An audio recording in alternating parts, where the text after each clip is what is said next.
देख सकते हैं किस तरह से बीते दिन असंध में एक बुजुर्ग दंपति की हत्या से किस तरह पूरे असंध में सनसनी फैल जाती है। और तस्वीरों में देख सकते हैं पोता रविंदर किस तरह अपने दोस्तों के साथ मिलकर दादा दादी की हत्या कर देता है। असंध पुलिस ने यह मामला कुछ ही घंटों में सुलझा लिया है। किस तरह से देख सकते हैं आरोपी रविंदर अपने दोस्तों के साथ किस तरह से मिलकर अपने दादा दादी की हत्या कर देता है। बताया जा रहा है कि दादा दादी ने रविंदर का कर्जा चुकाया था, अब पैसे मांगे जा रहे थे, जिसको लेकर रविंदर ने दादा दादी को ही रास्ते से हटाने का काम किया है। पूरी क्या जानकारी है आपको देंगे। आपसे अपील रहेगी वीडियो को देखने के साथ साथ वीडियो को शेयर जरूर करें। अपना ऐसे 2 कत्ल हो गए हैं, उसमें 85 साल 80 साल और 75 साल की उम्र बताई गई थी। तो उसमें सभी अफसर वाला मैम भी करनाल वहाँ से आए, एसपी साहब भी कल आए, सारे मौका मुआयना किया। कल एफएसएल की टीमें लगी सारी, तो काफ़ी गहनता से पूछताछ होती रही। रात को इनका लगभग 7 बजे के करीब संस्कार हुआ था।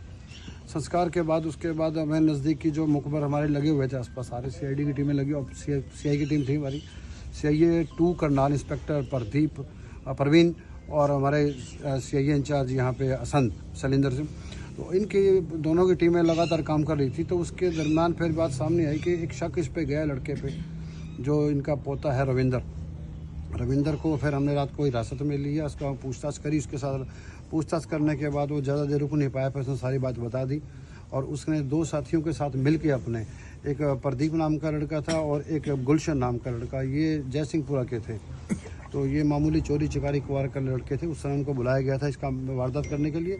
उनको बुला के इसने रात को वारदात करवाई। वारदात करवाने के बाद ये सुबह वो फारिग कर दिए। खुद भी मौके पे मौजूद? हाँ, खुद भी। तीनों ने रात को इन्होंने मिल के ही काम किया है। और उन लड़कों को सिर्फ चोरी का बहकावा देकर के आ जाए घर में, लेकिन इसकी प्लानिंग कई दिन से चल रही थी अब घर के अंदर ही अपने। एक्चुअली क्या इनका कुछ लोन वगैरह का मैटर था, बैंक बुक से लोन 15 लाख लगभग 15 लाख रुपये कर्जा था इनके ऊपर, जो इस दादा ने पे किया था।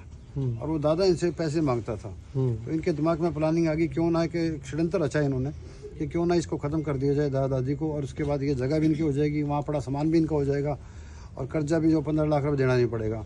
तो इस सारे षड्यंत्र को लेकर के इन्होंने जो है देर रात, ये कल जो परसों वाली रात थी, वो लगभग 11:47 से और 1:15 के बीच में इन्होंने ये सारा काम किया। और उन पर टेप वगैरह जो मुँह पे लगाई उनके, जिससे उनकी मौत हो गई दोनों की। फिलहाल इस मुकदमा हमने दर्ज किया था और इन तीनों को हमने अरेस्ट कर लिया है। क्या रविंदर का कोई परिवार का भी इन्वॉल्व है सर इसके अंदर? अभी परिवार की जो बातें ना, फिलहाल हमें टाइम काफी लगा इसमें, अभी तक रात तक खुलने मामले में। बाकी जो परिवार है सारा उसका, जो किस का इसमें और किस का परिवार के अलावा और किसी का भी कोई रोल रहा है, वो अभी बाकी चल रही जांच हमारी। इसको आज 1-2 दिन में हम कंप्लीट कर लेंगे। फिलहाल अभी इसमें 3 आरोपियों को अरेस्ट कर लिया। सबसे बड़ी बात है कि मामला खुल गया है। और जो लोगों के दिमाग में चल रहा था 2 दिन से कि ऐसे कोई क्रिमिनल लोग असल में घुस गए हैं कि क्या पता कल को हमारे साथ ना कर दें, तो हमें भी टेंशन थी इस चीज़ की कि पब्लिक असंध की परेशान हो रही थी। तो खैर ये जल्द अपना करके हमने निपटा लिया मैटर को। अपने खुल के घर का ही मामला है, आपस का लेन देन का मसला था, जिसमें हमें 2 मौतें हो गई है। रविंदर क्या करता था जी? रविंदर क्या करता था? रविंदर जो है ये एक बाबा का एक काम करता था, कोई पूजा वगैरह का करता था। और लेकिन इसका जो है ना, ये नशे वगैरह का भी सिस्टम है, इन्वॉल्वमेंट थी इसकी। अब इससे डीपली बता रहे हैं कि टेप वगैरह इसने पहले से खरीद रखी थी, प्लानिंग काफी दिन से कर रहा था। यही कह रहा हूँ कि आपसे कि इन्होंने कई दिन से प्लानिंग में थे, इन्हें मौका नहीं मिल पा रहा था, कि काम करने वाले नहीं मिल पा रहे थे। इनको ये चोरी का ग्रुप देना चाह रहे थे कि घर में कोई चोरी करके ले गया, इनको मार के चला गया, लेकिन वो काम ये सफल नहीं हो पाया। चोरी की क्या सर इन्होंने? कुछ नहीं, अभी कुछ नहीं हुआ है। अभी पूछताछ करेंगे, पूरा टाइम लगा के इसमें जो भी बात सामने आएगी बाद में करेंगे। लेकिन फिलहाल अभी तक इतना है कि इन्होंने चोरी का इसको रूप देना चाहा और इनका अपने दादा दादी को रास्ते से हटा दिया, साफ कर दिया। मुद्दा 15 लाख वाला था। मुद्दा पैसा वाला था, 15 लाख वाला। 15 लाख रुपए देने ना पड़े और ये जगह इनके कब्जे में आ जाए।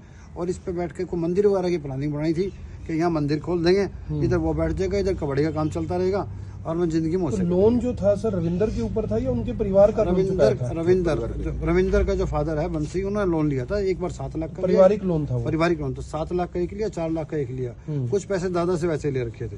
टोटल 15 लाख रुपए दादा के देने थे इन्होंने। लेकिन वो अब दे कहाँ से, पैसे थे नहीं। तो दिमाग में एकदम से प्लानिंग ये आई कि भाई इनको इस तरह से निपटा दिया जाए। सब नशा करके आए थे कोई? हाँ, इसने कोई कुछ सुल्फा टाइप का कोई नशा ये इसने किया हुआ था, जो रविंदर है। कल भी पूछताछ में मैंने काफी जिससे डीपली पूछताछ की, तो नशे की वजह से थोड़ा डिले हुआ मैटर हमारा, कि नशे में ज्यादा था तो बता नहीं पा रहा था। इसका नशा उतारने के लिए इसको काफी ट्राई किया, इसको जो डोज देनी वो दी गई, लेकिन उसके बाद सारा इसने बता दिया।